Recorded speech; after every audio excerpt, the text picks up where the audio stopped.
transportation, and tribal energy projects in the United States. Shah was the co-founder and president of Generate Capital when I first met him, and where he focused on helping entrepreneurs accelerate decarbonization solutions through the use of low-cost infrastructure as a service financing. Prior to that, he founded Sun Edison, a company that pioneered this pay-as-you-save solar financing. After Sun Edison, he served as the founding CEO of the Carbon War Room, a global nonprofit founded by Sir Richard Branson and Virgin Unite to help entrepreneurs address climate change. He's a co-host of a popular podcast called Open Circuit. He was featured in Time's list of 100 most influential people in 2024. Originally from Illinois, he holds a BS from University of Illinois Urbana and an MBA from University of Maryland College Park. So, having said all that, Jigar, the floor is yours. He's not going to use PowerPoint, so we can listen in. Thank you, Rudy, and thank you for this opportunity. I'm always happy to be interrupted or whatnot. So if you have questions, feel free to add them to the chat. I'm happy to address those directly. We are in a very interesting time today, right? I think for many of you, everything that you're seeing today in the energy systems world seems unprecedented and seems brand new.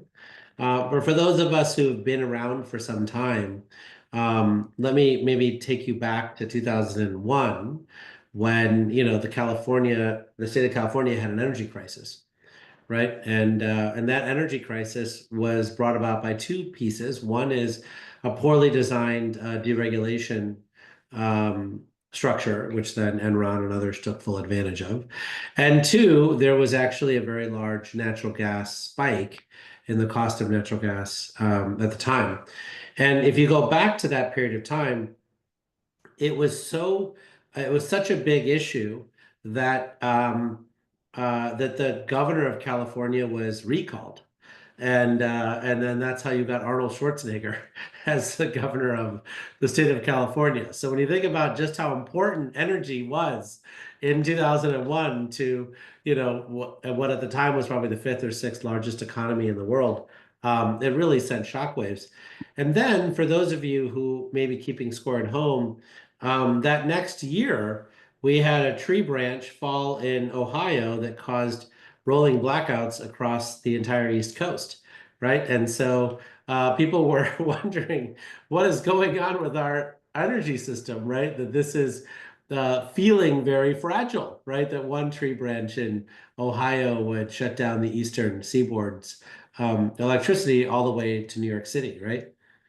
And then after that, you had Lee Raymond, the CEO of ExxonMobil, who in 2005 said to the world that the US had hit peak gas and that all future gas in the US was going to be imported by LNG, right? So we were building LNG import terminals in Boston and Miami and like in Maryland, et cetera, right?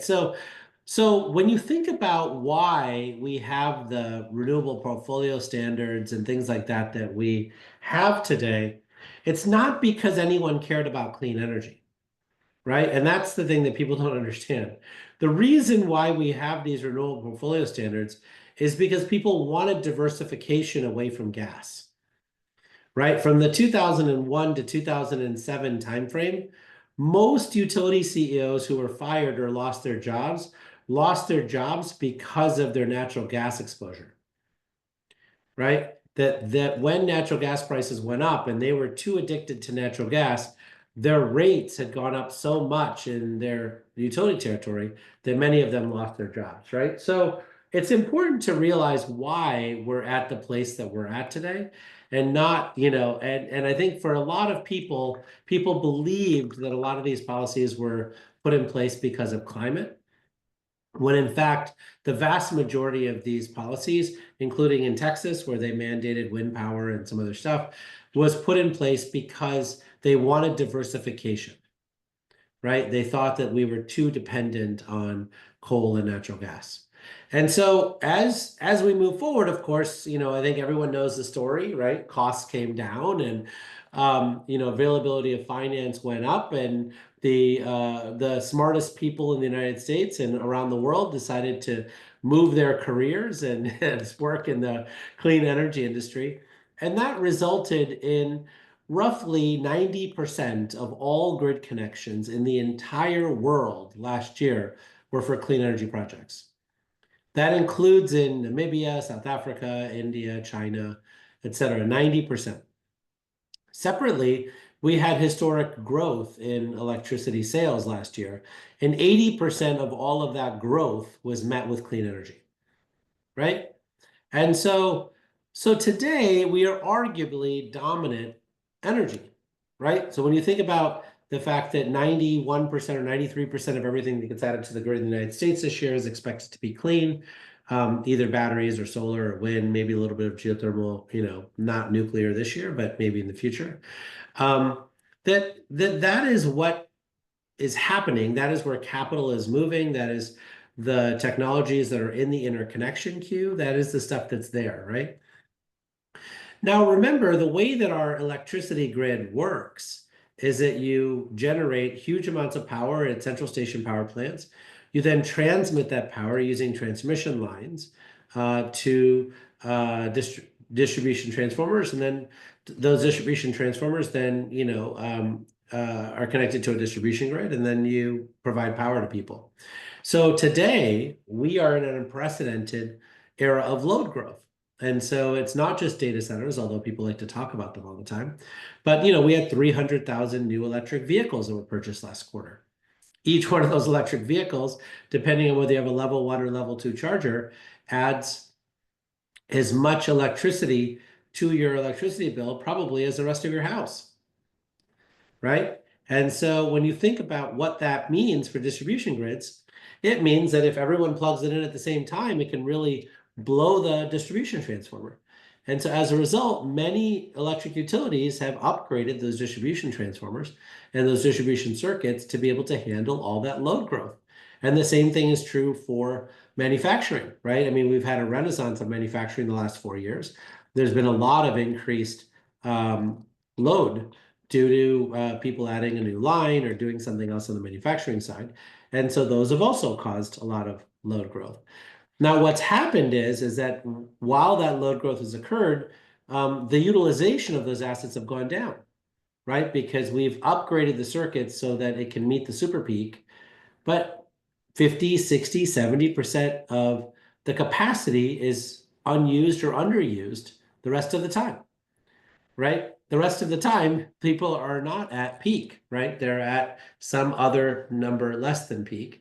And so we've paid for all of this capacity that we are not using, right? And so we're now in a place of unprecedented load growth where everyone, from the National Electricity Reliability Council to the independent system operators to the utilities themselves to the regulators who regulate them, everyone is now predicting load growth, right? After 20 years of basically flat electricity sales. And so when you think about that load growth, the question is, how can you accommodate that load growth without having higher electricity rates, right? Because we've had unprecedented increases in electricity rates the last 4 years, and so everyone is quite nervous about electricity rates going up. But the question is, like, what do you do about it, right? It is very obvious that the old way of doing things, which is adding more generation capacity, utilizing upgrading the transmission and upgrading distribution circuits, is by far the most expensive thing that you can do, right? But then the question then becomes, as a governor, do you say, we will not support any more load growth in our state until we figure this out? Unlikely, right? If you're a governor, you spent 8 years trying to convince this factory to be built in a rural town in your state. Once that you win that piece of business, you want that factory to be connected. You don't want to then say, oh, sorry, the rates are going to go up too much if we connect you, so we're not going to connect you, right?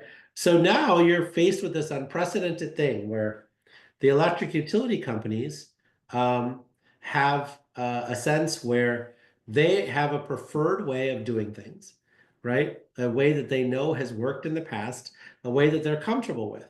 That preferred way is generating rate increases that are double digits every single year, right? They are now getting a huge amount of pushback from their public service commission, from their governors, from their stakeholders, right? I mean, who wants to pay these really high electricity costs, right? Affordability is very important to everybody, right? And so they are concerned because even though they know that there are all these other options available, they culturally are not prepared to adopt any of these other options, right? Separately, you have a whole bunch of startup companies that for 20 years have started their companies, right? And come out of Lehigh, come out of the Illinois Institute of Technology, have come out of all sorts of institutes of higher learning, right? And those companies have systematically underperformed, right? Because even after they've proven that their technology works and they've done a pilot with the utility company says, sorry, we're not going to deploy that technology across our entire territory because we're nervous, right? We find this to be a very difficult thing for us to do. And then, the last thing I would say is that consumers had to think about electricity way too much in 2001 during the electricity crisis in California.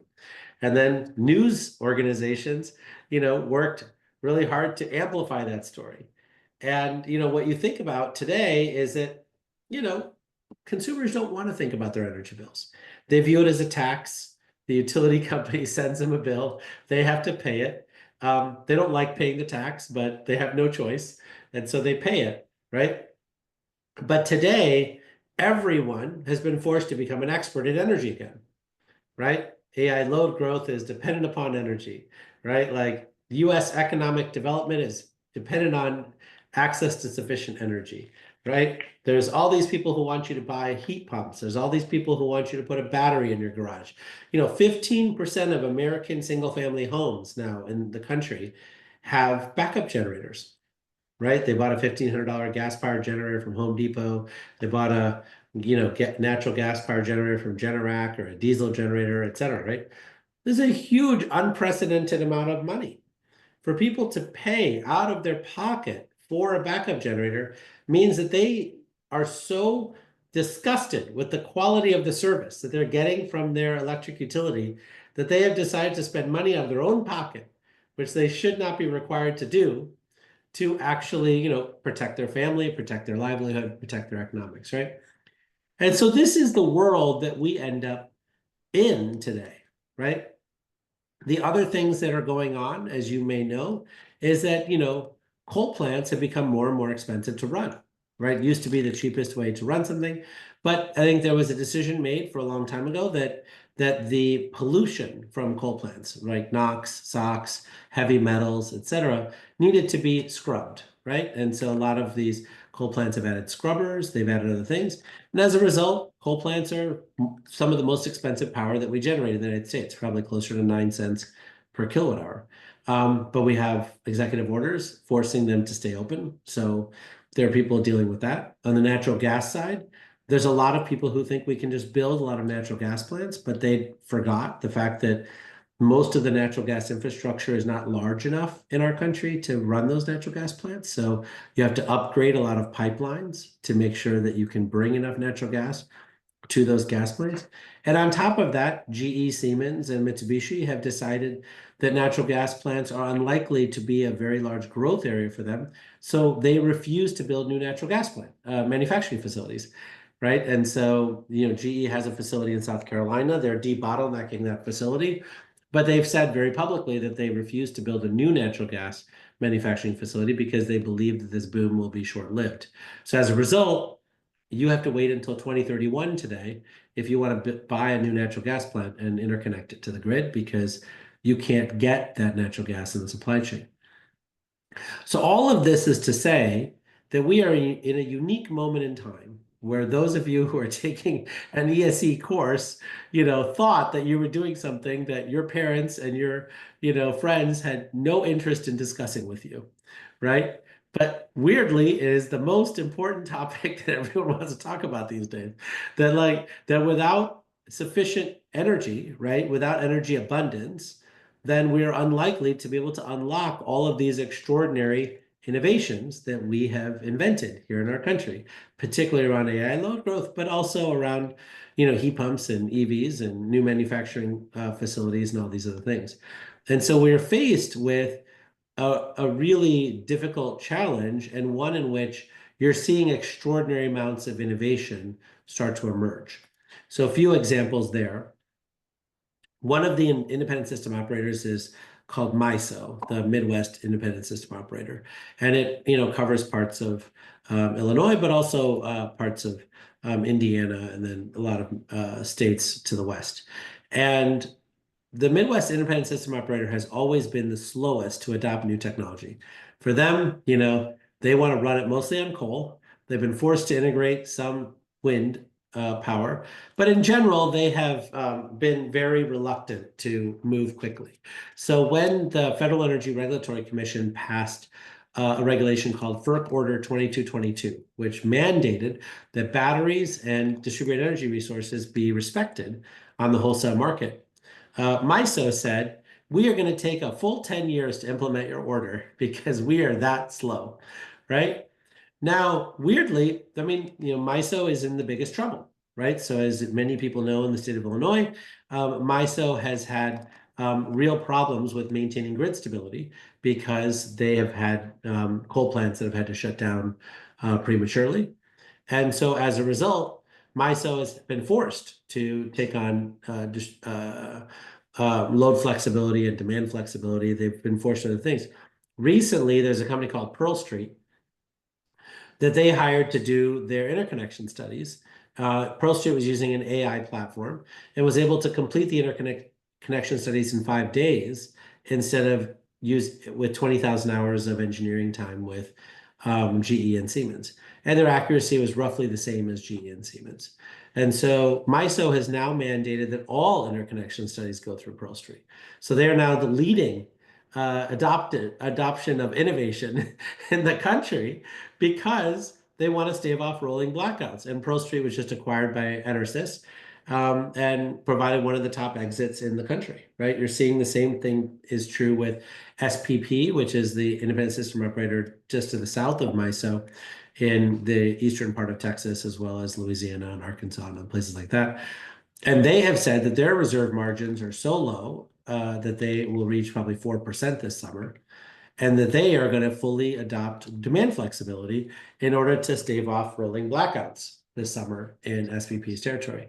So you have this weird thing where because of the challenges that we have under load growth, a lot of these very conservative organizations are starting to use technologies that were invented, some of them 10, 15 years ago, but they refused to deploy them at scale. And some of them were invented 2 or 3 years ago, and they are deploying them at scale now. And so the landscape around how innovation is being implemented in global infrastructure is changing radically before our eyes. And frankly, I don't know how that's going to go, right? I know that for years it's taken forever for people to achieve revenue and exits. And so as a result, the clean tech sector has largely underperformed in the venture capital space.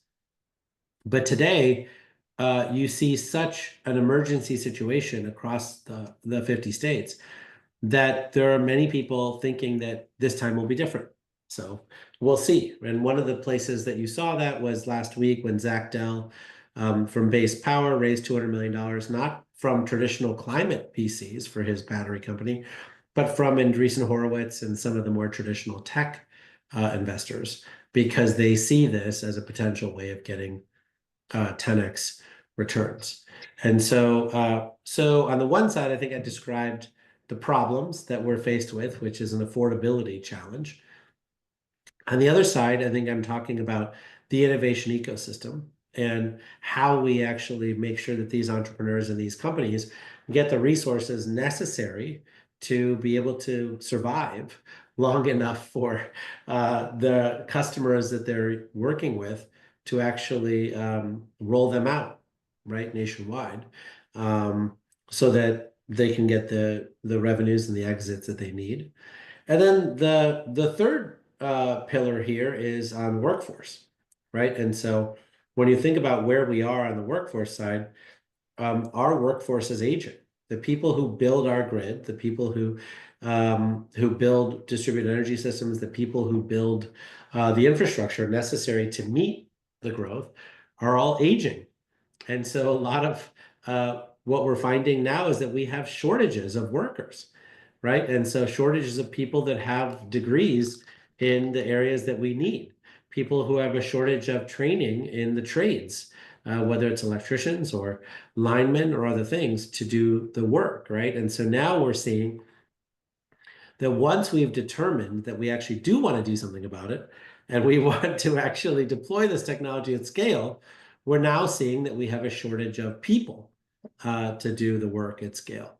And so, one of the big challenges today is in a time when our economy looks like it might be heading into a recession, the place where there is the most economic opportunity for people is in the place of deploying these technologies at scale, but we lack the trained staff and the trained workforce to be able to do that work at scale. And so that has been an interesting area to watch as well. And so it's been a fascinating few years for me learning about all these things at the Loan Programs Office and across the country. The next thing I would say is that when we do these kinds of things on the cultural side, it requires a level of coordination around safety and technology, right? So the National Electricity Reliability Council, the NERC, was established in the 1970s to make sure that we maintain um, a robust grid and provide that data. Their tools are clearly in the rearview mirror. So they collect the data 18 months after it's generated and then put it together and publish it. And the world is moving so fast that once they publish their data, they're already 18 months behind, right? So they don't use real-time data. So when they say that MISO and SPP is likely to have blackouts over the next 5 years, um, they're already 18 months into that 5 year period of time that they're worried about. And so thinking about what our institutions need to do to provide real-time data to decision makers is also something that is at risk today. So whether it's the Energy Information Administration within the US Department of Energy, or whether it's the independent system operators directly, or whether it's private sources of data, there's a real question around how we actually manage all of this data to give people an early look at some of the challenges that might be coming so that we might be able to do something about it. One other angle I would say is that for those of you who follow our good friends at the American Society of Civil Engineering, civil engineers, they have put out a report on the status of our infrastructure for many years, since 1998. And every year, one of our categories has gotten a D minus. Many of our categories have gotten a D minus on their report card. This year's report card, for the first time since 1998, has no D minuses. So we were able to invest so much money into our infrastructure through the Bipartisan Infrastructure Law and the Inflation Reduction Act that that the American Society of Civil Engineers now says that they were able to upgrade all of the categories that had D minuses to at least Ds or C minuses, and some of the places even got to a B in terms of their status. And so so we are catching up in terms of our infrastructure and the quality of our infrastructure, which I think is critical because I think people forget that infrastructure is something that is usually not, as we discussed, not top of mind for many of our citizens. But when infrastructure goes into disrepair, everyone knows that their life sucks just a little bit more, right? If bridges are out, then you have to go the long way around. If transit doesn't work, then traffic goes up for everybody. If electricity is not available, then When you have a Category 1 hurricane, then you end up with blackouts that might take 5 days to repair, right? All of these things are things that happen, and you don't notice them until your infrastructure, starts to degrade, right? And doesn't provide the services that you want. One of the big challenges we have right now is water and water quality. A lot of our infrastructure there is very old, and so you're starting to see a lot of interest in doing that. And so my expertise over time has really been that there's a recognition on my part that almost all of the technologies exist today to solve the big challenges that we have today, right? That the big challenge is not that we don't have the technologies, although we can improve them and we should continue to do R&D and work there. But the big challenge we have is how do you bridge the technologies that have become commercialized today and deploy them at scale to really meet the challenges of today. And I think that in that vein, the energy systems work continues to need more work, right? Like figuring out how we improve decision making, how we improve the speed at which we commercialize technologies, how we really improve trust amongst all of the stakeholders around the table is something we have not done well. And as a result, we are in a situation where the American Society of Civil Engineers doesn't give us D minuses anymore, but we still have, fairly low grades on our infrastructure across the board. And so that's a lot of what I've been working on for my life's work, and happy to go into more detail. So let me pause here.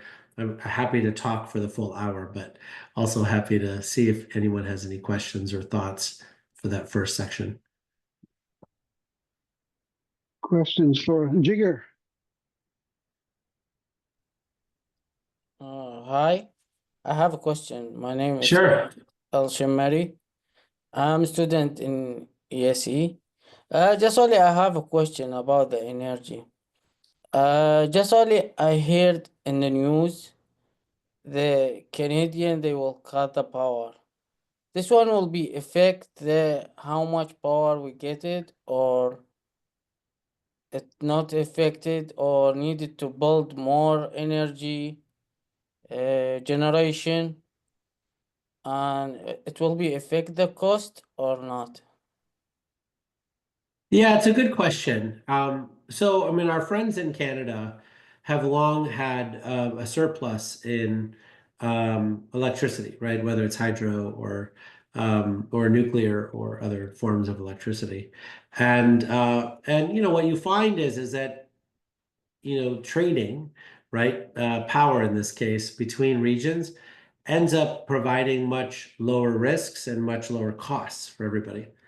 So simply by denying us access to that power, most times, like you would have higher costs within the wholesale power markets in the United States, right? And so even if they don't charge us more for their power, which is what they were threatening, like if that, like this uncertainty has led to much higher costs of wholesale power. In general, what you find in electricity markets is there's always a generator that you can turn on, right? So like in the United States, for instance, you have a huge number of backup power units, right? Backup diesels, backup natural gas units, et cetera. Many of them have not been able to run because of EPA regulations the last 15 years. But you can imagine those changing and those all being able to run. So that can keep the grid working.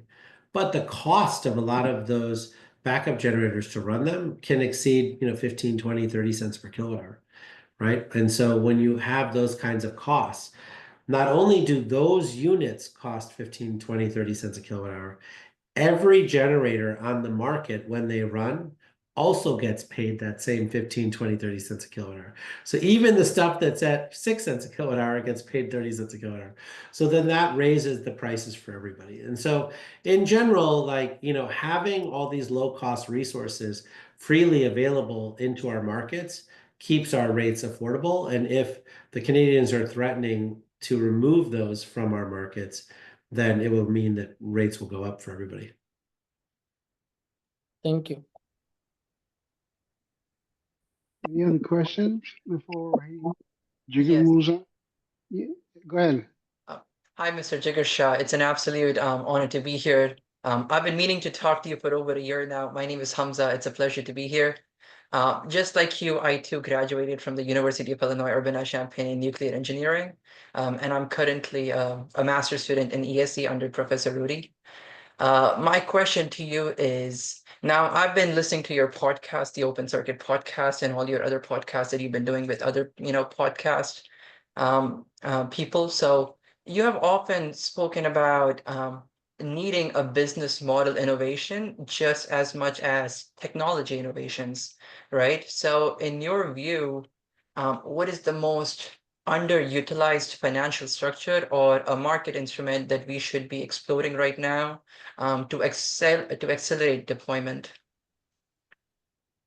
Yeah, I mean, it's a good question. I don't know that I have an easy answer for you. I would say that in general, it's very obvious that the peak in our grid is what drives all of the cost of our grid, right? And so, like, if you look at some of the business model innovations we've had, I mean, Ontario, Canada, has had this 5 peak structure for a long time. And the way that they structure that is for commercial customers, they say 50% of your whole bill for the whole year is dependent on how much demand your factory or your facility has during those 5 peak times. And you don't know what those 5 peak times are until the rear view mirror, right? So they tell you what the 5 peak times are 12 months later, right? So you don't know what they are.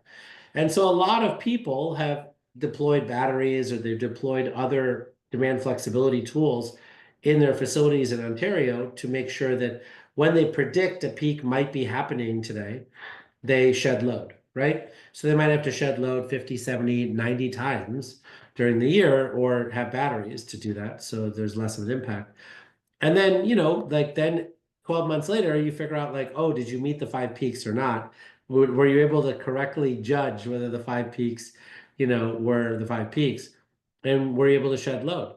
And if you win, then you could like cut your 50% of your bill by half, right?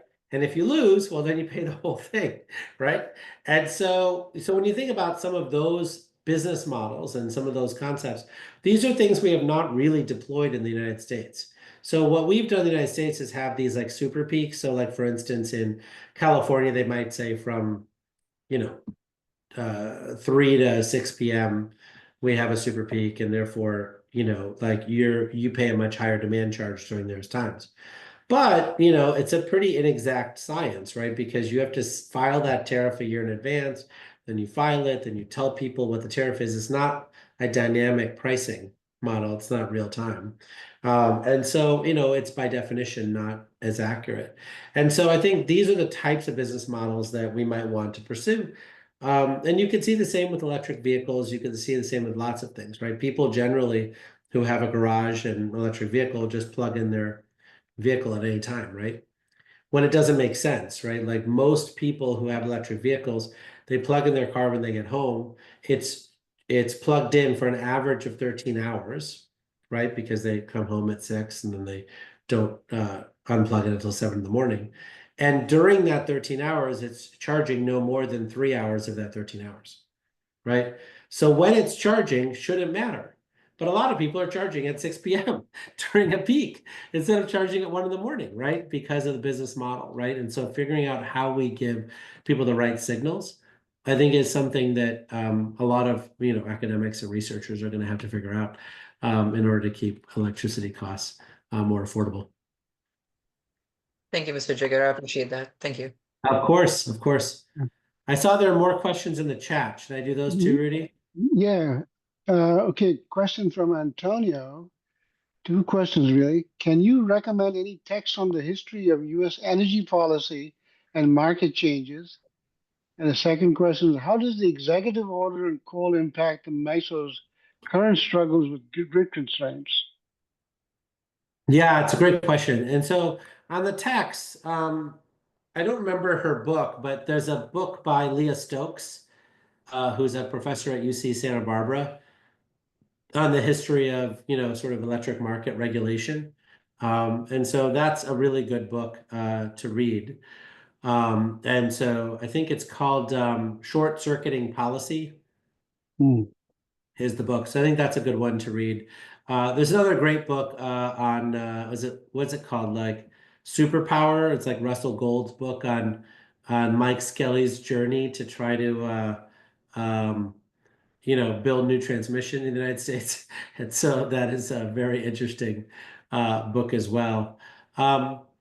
In terms of the executive order, look, I think the reason coal plants are not succeeding is not because um, of renewables, right? The reason coal plants are not succeeding is actually because a lot of natural gas plants have made coal plants less affordable as their costs have come down, and the U.S. has had this extraordinary natural gas boom with fracked gas, and a lot of that gas is much cheaper today than it was 15 years ago, right? And so I think the dynamic between natural gas and coal will remain. And so it's not clear to me that that the coal executive orders will have the intended impact of saving those coal plants. But to the extent that you need more capacity, keeping coal plants on longer might be something that people do. But I don't believe that it's going to have a big impact on NYSEG's current struggles with grids constraints. There's Kane Quarick has his hand raised. So, Kane, go ahead and ask your question. Hey, thanks, Rudy. Hey, Jigar. I'm an alumni of the Lehigh ESE program and have spent some time working ever since with Siemens Energy and Siemens Gamesa. You mentioned in your first, I guess, monologue, the struggle that we have getting buy-in from everyone, all the parties, right? What's your take on the most recent news on the offshore Empire Wind project, fully permitted, ready to go, and then, immediately pulled back by the new administration for quote unquote permanent concerns. Wanted to hear your take on this project, if you're familiar. Yeah, I mean, it's clearly illegal to do what they did, right? And so my sense is that, they'll take it to court. It'll be viewed as a taking, right? So the federal government can't just take something from the private sector without compensating them. And so I think it'll be viewed as a taking, and then there'll be some sort of consequences of that. If for whatever reason the Supreme Court sides with the Trump administration, then that means that all oil and gas leases in the United States are at risk, right? That if a new president comes in and decides that legally provided permits for oil and gas platforms can just be universally taken back and not be viewed as a taking. My sense is that they haven't thought through just how terrible this policy might be. I think it all got started because the county executive or whatever it is from Nassau County just hates the project and texted Trump, and Trump said you need to get rid of this. We'll see where it goes, but I think it's highly destabilizing for the oil and gas industry. Yeah. Thanks. Yeah. All right. There's another question in the chat box, Jigar, from D. Duran. Why are energy producers reluctant to build new energy gas plant when major gas exploration are emerging and ongoing in offshore Alaska and parts of USA?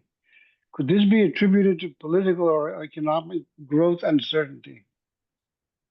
Yeah, I don't think this is political or economic growth uncertainty. I think this has to do with, greed, right? I mean, ultimately, if you talk to GE Vernova, 7-8 years ago, you could build a natural gas plant for $900 a kW. Today, their natural gas plants are being installed for $2,800 a kW, right? So if you look at the gas plant that Duke, Indiana, wants to build, I think it's 1.4 gigawatts, and they're telling the regulator that it'll cost $3.4 billion to build. And so it's just not cheap. And so it's really expensive to build the gas plants. The other piece of it, though, is that we only have so much gas capacity in this country in the pipelines, right? So we have certain pipelines that we built to go from the gas producing regions to the LNG export regions, right? So that is a very robust pipeline. But when you look at the rest of our pipelines in the United States, most of them are at capacity. So they're not open to having a natural gas plant just be added to that gas pipeline and running, 40% of the time.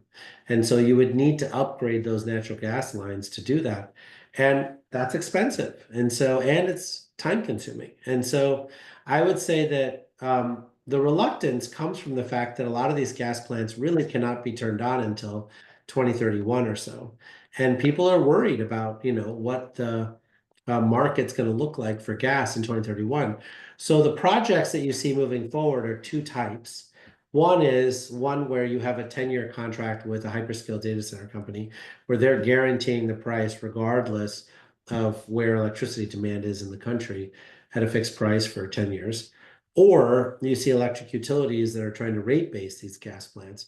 So no matter what happens to the profitability of the gas plants, they can recover their costs from ratepayers. But I think you're seeing almost no merchant gas plants being built in the United States just because people are worried that these plants are unlikely to be profitable at $95 a megawatt hour, which is what they're coming in at.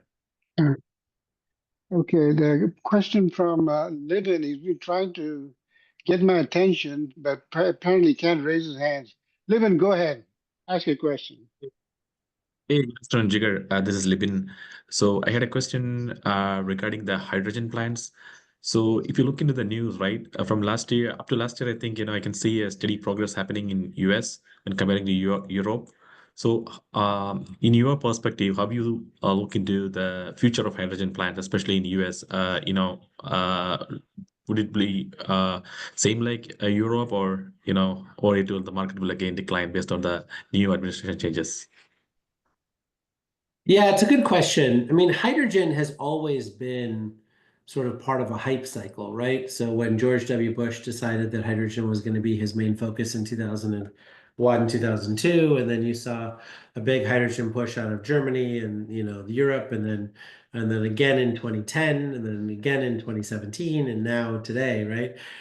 The problem with hydrogen that people I think have a hard time with is there's about 100 million tons of hydrogen produced every year globally, around 10 million tons consumed here in the United States, largely to get sulfur out of fuels that we use, right? But also to produce ammonia or to make certain chemicals or things like that.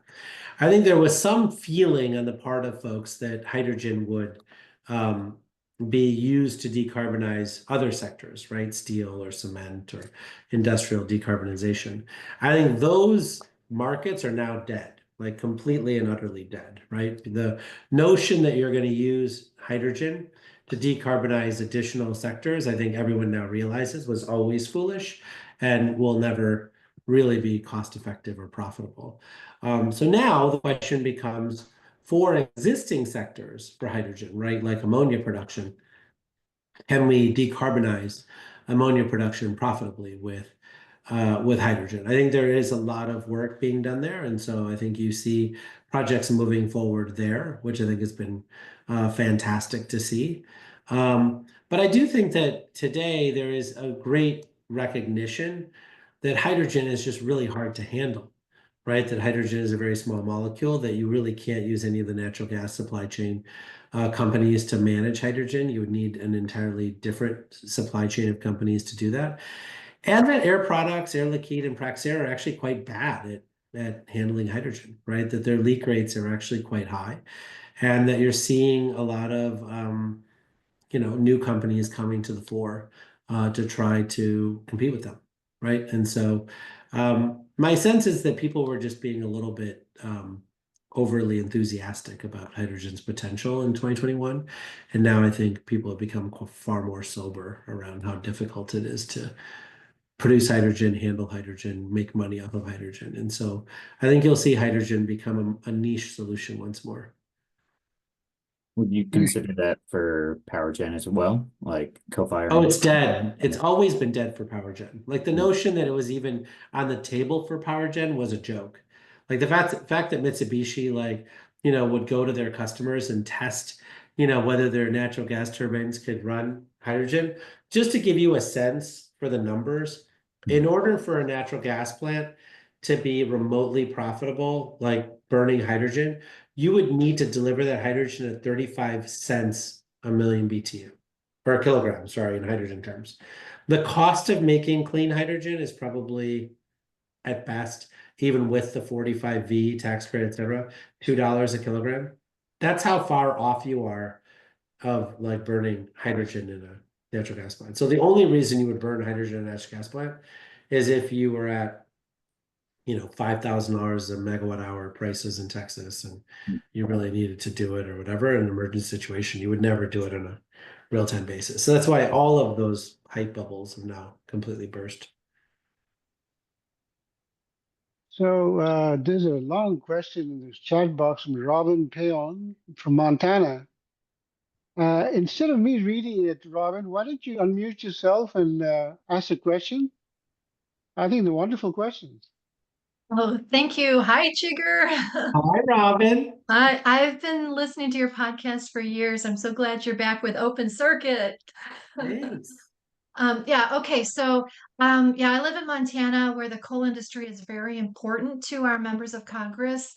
And so I'm a volunteer with Citizens Climate Lobby, and we're advocating for the energy production tax credits in the IRA. And I'm just trying to figure out a great argument for working with our members of Congress on this. And I think maybe we just say it's okay, keep the coal, but we need to add more electricity. So let's work on everything all at once.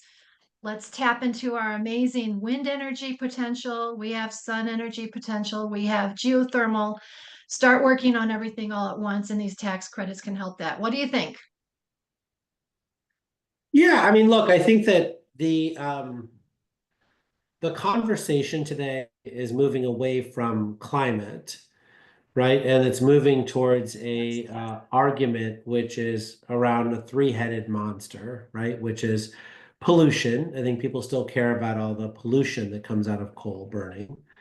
Two is affordability. I think people want affordable energy, and Colstrip and keeping that open is unlikely to be affordable. And then the third is national security, energy security, resilience, right? That's the sort of third leg of the stool, is people want to make sure we have sufficient capacity, right? And so that's why some of the coal plants are being left on for longer, because they feel like they need that capacity to be able to provide reliable energy, right? So I would say that all of your arguments need to be put under that lens, right? The Venn diagram between pollution, affordability, and then security, right? And in your case, maybe security is resiliency. I think when you look at the different technologies that you can engage in Montana to provide those services, batteries are way cheaper than keeping Colstrip running. Right? Because you've got sufficient transmission capacity out of Montana. The problem is that you have, periods of time when you have peaks, right? And so having batteries is way cheaper than, generating all that extra capacity at a very low capacity factor. And so I think if people stick to that sort of argument framework, I think there'll be a lot more success. Thank you. Yeah, of course. So Robin, you have other remarks? Do you want to go through that? You have other items in your chat box. Do you want to talk about that, or? I think it's all covered. Thank Oh, you it's so much covered. for Okay. checking. Yep. All right. Thank Thank you. you. All right. So, any other questions, or Jigar, you want to continue talking, or? Yeah, I'll just do one more thing, and then we can. Please go ahead. So I think there's two pieces to this. Robin's question was a good one there. I think one is, so what is the framework that we're operating under today? And then the framework that we're operating under today is what I just suggested, right? Which is that we still need to deal with pollution. People want affordable energy, and people want national security if you're talking about India or China, right? Or resiliency if you're talking about the state of Montana, or energy security, right? And so I think all arguments are going into that frame today. It still leads to 90% of everything added to the grid every year being clean, right? Because those solutions happen to be the most affordable. They happen to deal with pollution the best, and they happen to, help with diversifying supply chains and energy security and, national security and some of those other questions, right? So I think you still end up in that same place, going that direction. I'd say the second piece of this is that, once you become dominant energy, which is sort of where we are today in the clean space, there is an added responsibility now around that framework. So it used to be that we would flood the interconnection queue and have most of the positions for solar and wind. You have 2 terawatts worth of stuff that's sitting in the queue and all that stuff. But today, it's not enough to have a lot of development assets in the queue. We now have to answer real questions, right? Becomes around the fact that solar and wind power today really do underutilize the transmission grid. They actually have a heavy burden on the transmission grid because they're using the transmission grid suboptimally, and they're using it at a time at which they produce, which is weather related, as opposed to using it at a time when demand is greatest, right? And so what you're finding is that the economics of the system are being suboptimized by adding increasing amounts of solar and wind to the grid. And so what needs to happen is there needs to be batteries that are co-located at the solar and wind generator to be able to do the time shifting required to make it more valuable. But under the existing rules of the ISOs and the markets, those batteries really are 1 to 2 hours with the battery storage because that's what pays for itself. Even though to solve the technical problem of solar and wind's impact on the grid, you probably need 4 to 6 hours with the battery storage. But no one's paying for 4 to 6 hours with the battery storage. And so a lot of the developers are not putting those in. These are the kinds of challenges that I think as ESE, we need to study and talk about more explicitly, right? I don't think that the solar and wind folks are bad people. They're not deliberately trying to provide a product that is less optimal. But, the market mechanisms doesn't allow them to afford to pay for all of that battery storage, right? And so I think as we continue to work through this transition, the responsibility for us actually changing the underlying market rules will also be something that we're going to have to be involved in as solar and wind has higher and higher penetrations on individual markets and start to really impact the way in which some of these markets work.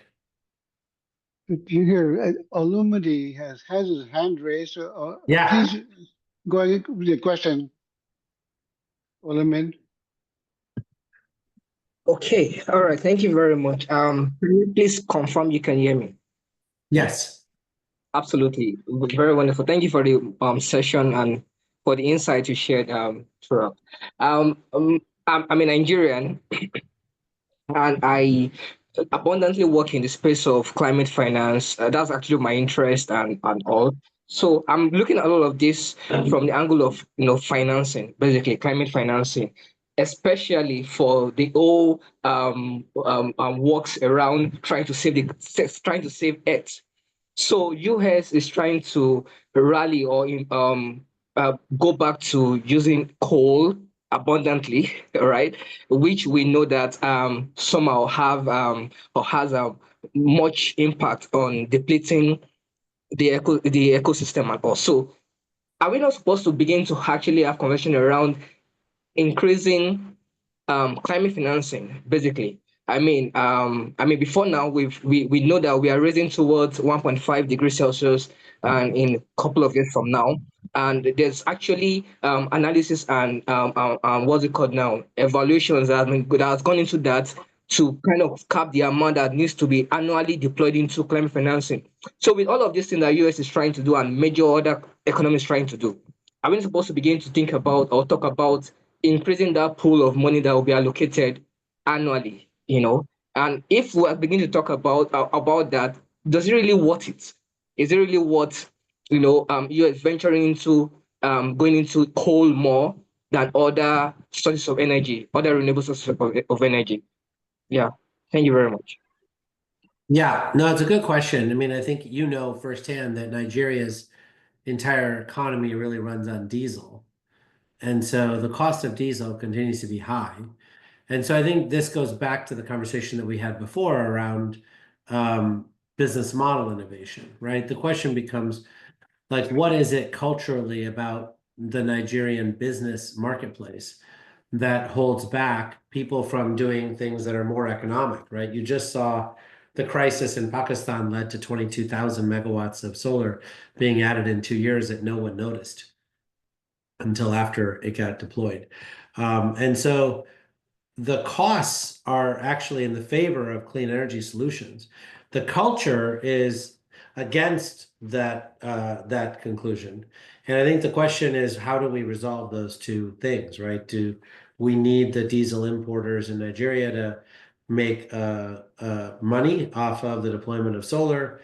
Do we need other types of solutions to be added to that process? I would suggest, though, that the climate angle of this is not really the challenge.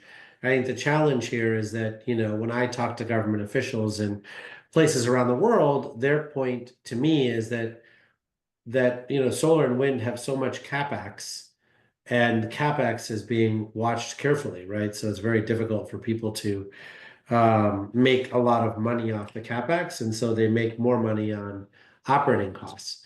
And that's why people like coal or natural gas or other things that have fuel associated with it, is that it's easier to make money on that part of the balance sheet or the income statement than it is to make money on the capital expense, right? And so I think we just have to look at these cultural challenges and figure out how we solve those problems. Jigar, I have a question from Matt Rochelle. Matt, Yeah. go ahead. Yeah, hi, Jared. Thank you very much for joining. It's really appreciated the context and a little bit it's a more positive outlook, I think, than you often see right now. But I work in C&I renewables, so thinking about like renewables, like wind and solar project finance, a ton of uncertainty right now. Everything from costs when you're looking at tariffs, permitting when you're looking at how agencies are managed or executive orders. You look at market reforms, PJM looking at capacity markets and their most recent auction, and then even tax credit uncertainty. Uh, so kind of a two-parter. One, do you think the markets are like ready and able to handle all these kind of new risks and new bits of uncertainty? Do they have mechanisms available? Do you think the markets are, project finance markets are relatively comfortable right now? And then two, is there one piece that you think is like the hottest spot, the biggest risk to financing renewable projects? Yeah, I mean, it's a good question. I think in general, I'd say that it's very obvious that no one's comfortable, right? If you look at your 401k or your other things, like, I think everyone feels deeply uncomfortable about where we are today in terms of the VIX or the volatility index, et cetera, has never been higher. I think when you do a survey of the manufacturing folks, we've never had a lower reading on manufacturing outlook. Even during the global financial crisis, we didn't have as low of a reading as you have today, right? So the notion that all these tariffs are here to support manufacturers, they don't feel it, right? So I think we are living in a huge amount of volatility. And I think the question for the C&I customers that you serve, but also a lot of the other players, is that what do they want to do about it, right? I mean, right now, the vast majority of C&I customers, I think, as you know, are paying probably over 14 cents a kilowatt hour for power. And your solution, well optimized, probably generates power at 7 or 8 cents a kilowatt hour, right? And even with all the tariffs, et cetera, maybe it's at 10 cents a kilowatt hour, right? And so this over optimization that everybody is used to doing, where you're trying to make the most amount of profits and they're trying to get you to sign the lowest possible PPA price and all that stuff, that dynamic clearly doesn't work in these very tumultuous times, right? But their rates are still going up by 10% a year, right? And so the longer it takes for them to find a solution by which they're sharing the risk with you, right, versus putting all the risk on you, well, the longer it takes for them to get a solution to their much higher electricity costs. and energy costs, right? And so I think we're in this weird situation where it is obvious that the other options that they have in front of them, like, building a behind the meter natural gas generator, or, the things are very expensive and not as cost effective as the solutions that you're selling. But they're used to beating you up over price. And today, with the amount of volatility there, things are not like stable enough to beat you up over price. I mean, at this point, they need to actually figure out a cost plus structure, right? And so I do think the marketplace is moving that direction, but I agree with you that it's, a huge culture change for everybody around the table. Thank you. Okay, there's a question in the chat box. Oshan, why don't you go ahead and unmute yourself and ask the question? Yeah, sure. Thank you, Mr. Shah. It's actually been an honor because you've been such an inspirational voice, championing some of the innovations like virtual power plants, and inspiring people like us to read more, learn more about this stuff. So I just wanted to know how you envision the role of virtual power plants or innovations like that in evolving or strengthening the US grid in future. Oh, yeah, that's great. Well, thanks for the kind words. And look, I think that where we are is the Loan Programs Office and the Department of Energy put out a virtual power plant liftoff report before we left office, like in January. And we had 75 case studies in that liftoff report. So I think today there is a feeling that the technology works, right? You see A.O. Smith and Rheem and all the water heater companies now have virtual power plant features in every new water heater they sell, right? Carrier and all the thermostats have those features, right? You have the same with other things like EV chargers, et cetera. So I think that the actual technology is there. Now the question is, how do we deal with the cultural issues? So there's a company called Sirius Controls, for instance, in California, who has determined that they believe the cultural issue is that the utilities don't want to work with a SaaS platform outside of their IT infrastructure. They want something within their IT infrastructure behind their firewall. So they've created a solution behind the firewall with, some of the CCAs in California, right? So the community choice aggregators. So, they have a thesis that this is really a culture thing, right? Where the utilities want this to be a part of their software stack behind their firewall. They don't want something outside of their firewall. Whereas when you look at Energy Hub or Kraken Flex from Octopus or others, those are all SaaS platforms outside of their firewall, right? So my sense is that there will be a ton of this level of innovation around business model innovation, and we'll see which ones resonate most with the utility companies and with the regulators and with all the device providers. But I think we no longer are arguing over whether this solution works and whether it's actually the cheapest way to bring on affordable power. We're now trying to figure out how to build it within the architecture that provides the most comfort for all the players around the table. And so that, I think, is a huge step forward. All right. Thank you very much. Yeah, of course. Okay. Hamza? Hi, Mr. Jigar, it's me again. I do have another question for you. So now, based on your work with the Department of Energy Loan Programs Office and your experience with Sun Edison and Generate Capital, how do you see public financing evolving to support much more riskier, first of a kind clean energy projects, especially those that don't really fit in today's PPA-driven models like geothermal or advanced nuclear or long-term duration storage? Yeah, it's a good question, and one that I don't have an easy answer for. I mean, today I think the Trump administration has been very clear that they are supporters of geothermal and they're supporters of nuclear. They're supporters of critical minerals. I think they've talked about some transmission projects. And so those projects seem to be something that they have said that they want to support first of a kind projects on, right? But then when you look at the Loan Programs Office, when I left office, there were over 250 full-time employees at the Loan Programs Office that are federal employees.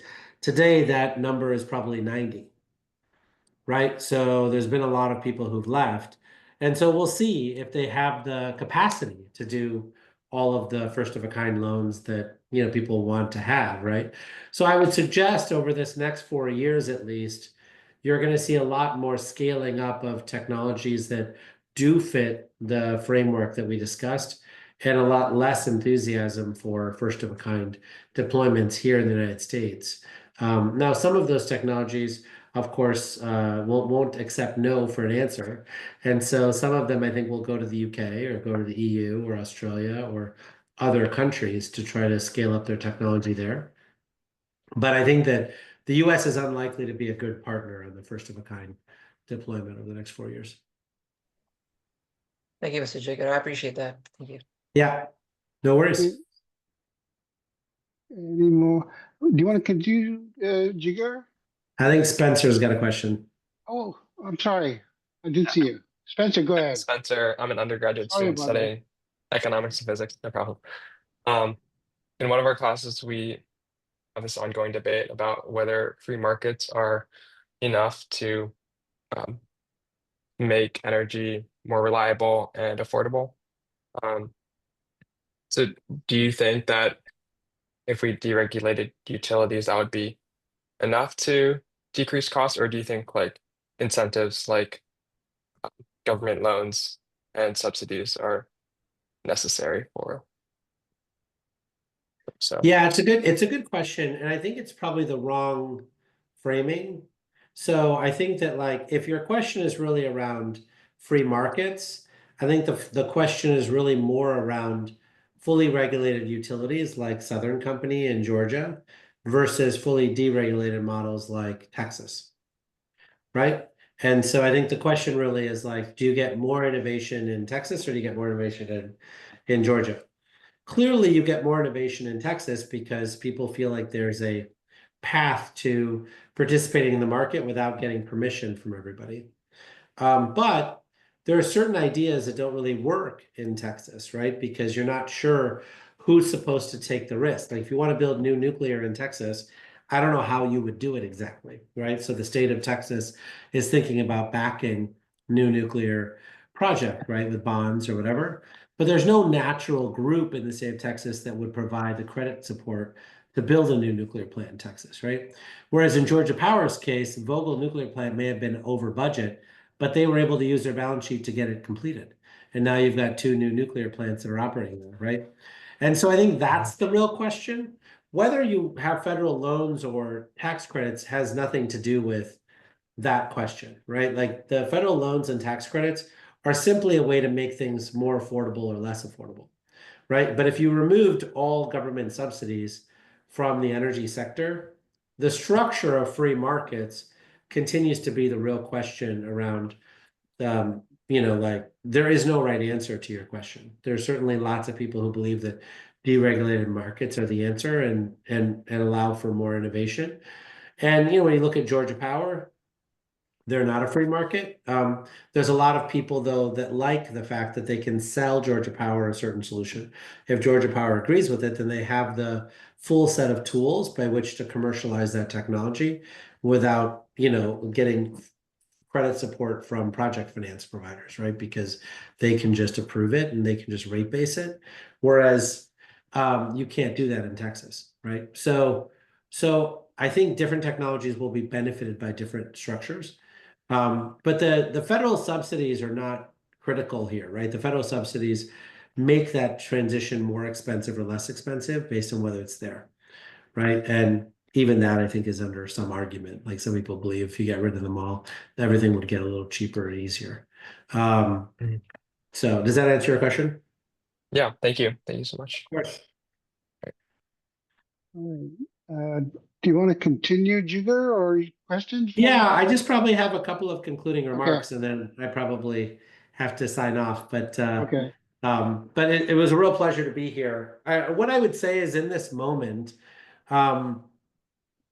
we are undergoing a period of real change, right? I think a lot of the regulators who have been in charge of regulating the electric utility companies are no longer really capable of doing that with the resources that they have, right? So figuring out how to do that regulation is something that they need a lot of help with. And I think AI is going to be a big way in which they solve that problem, right? Because it's far cheaper to do digital twins and other work using AI than it was in the past.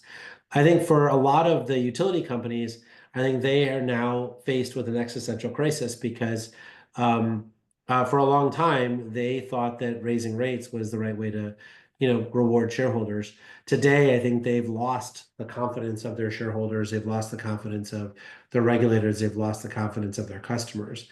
And so many utility companies are stuck in a place where they're the most hated company in all of the state, including with governors, right? So if you look at the Trump administration, the second term of Trump, utility companies you would think are naturally companies that would be in good standing with the current administration. And I would suggest that they are not. In fact, I would say many, many, many Trump supporters hate their local utility company. And as a result, you see that the current administration is not friendly to utility companies, right? And so they are lost a little bit, and they're trying to find their footing and figuring out who to align themselves with to find good friends, right? And a lot of the innovators happen to be good friends right now, and so you're seeing a lot of the utility companies moving more confidently toward deploying innovation in a way that, frankly, they were not willing to 15 years ago. So that's been a fascinating thing. I think you see a lot of introspection occurring by the venture capital community. It is very obvious that they have made promises to their limited partners that they cannot keep today, right? They promised that a lot of the venture capital funds would follow the power law, right? Which in tech means that one, company that gives you 100x return pays for your whole fund, and it doesn't matter if you lost money on the other 19 investments. That doesn't work in clean energy, right? In clean energy, 7 out of 10 of your deals have to be successful, and they're likely to be 3x returns, not 10x returns or 100x returns, right? And so figuring out how you square the promises that the investors made to their limited partners with the reality of the asset class, which is that it can generate 18% returns every year as a company, but their ability to make 10x returns or 100x returns is highly unlikely, right? Is something else that we're dealing with behind behind everything. And then I think the last piece I would say is that the lessons from commercialization continue to be difficult to implement. So we clearly have brought solar, wind, battery storage, EVs across that bridge to bankability. Like we were able to deploy first of a kind, get to engineering excellence, figured out the learning curve, and then figured out full Wall Street acceptance securitization. Figuring out how to do that for geothermal, for nuclear, for next generation conductors in the transmission space, all these other new technologies is something I think we were working on in the last administration that has largely been abandoned today. And I don't know that the UK and the EU and the Australians and the Indians and others have actually, figured out what they believe their pathway is for accelerated commercialization. Remember, solar panels, wind, battery storage, EVs took the better part of 16, 17 years to be commercialized, right? And so, for us to really stave off the worst impacts of climate change, for us to get to energy affordability, we're going to need to shrink that timeline maybe to 8 or 9 years. And so doing that requires a framework and requires something that governments opt into and then they invest into. And that is something I think we continue to be confused by. You guys all have a tough set of academic challenges and practical challenges ahead of you. I'm confident that you will figure it out, but look forward to learning more about what you guys do. Okay. Will you entertain questions, Jigar? We've got some time. Sure. I've got probably 4 or 5 more minutes. Okay. All right. Questions for Jigar? Hamza? Yes, Mr. Jigar. First of all, thank you so much. You are an inspiration. My last question to you would be, so if you were to be, let's say, 25-year-old again and just starting your clean energy career, in today's energy landscape, where would you focus your energy and your efforts? Would it be grid infrastructure or industrial decarbonization, virtual power plants, or just something else entirely? I don't think that question's a good one. I think you focus on whatever you're interested in. So like, I don't think there's an answer to the question. There's no virtual power plants are not better than geothermal, or not better than grid, is not better than electric vehicles. Like, you should figure out what your passion is and where you find the most intellectual curiosity, and then figure out how to commercialize that technology. The tools that I've created over the last, 20, 25 years are all things that apply to all of those sectors, right? And so no one of those sectors solves the problem. I think we need all of them to be successful, right? So we need smart people working on all of it. Yep. Robin, I think you had a last question. Yeah, thank you. Yeah, I'm just so excited about geothermal. I'm disappointed to hear you say that it probably isn't going to be supported much right now. But any thoughts on how we can get that more support? Because I know Montana has potential there. Well, I'm not suggesting that. I mean, the administration clearly has said that geothermal is a priority for it. I'm just saying, now that they've scared everybody who worked at the loan programs office, such that they've all left the loan programs office and we're down to 90 feds, there's only so many things that they can do when you don't have a lot of employees left there, right? So I think there's just a practical limitation as to what they can do. But clearly the oil and gas sector has plenty of money. So, I mean, if they want to build a lot of geothermal, they can do it. I think geothermal is very likely to cross the bridge to bankability and be successful. The question is whether it takes 16 years or whether it takes 8 or 9 years. And so we'll see, how much support they get over the next 4 years. But they'll need support if they're going to shorten that time frame. Right. Oh, okay. Thank you. I won't give up hope. All right. Don't give up hope. That's a great way to end this seminar and for the season. Thank you again, Jigar. You were very patient with all the questions, answered them really well. And we look forward to seeing you again, maybe a couple of semesters later. It would be my honor. Great. We wrap up our seminar series for spring. We'll pick it up again in fall. And by the way, our fall starts in late August, so it's not too far away. So stay tuned in. We'll have another kind of a healthy number of talks in fall, and look forward to seeing all of you again. Thank you, Jigar. Thank you all. Have a great summer. Thanks, Thank you, everybody. Jigar. Thank you so much.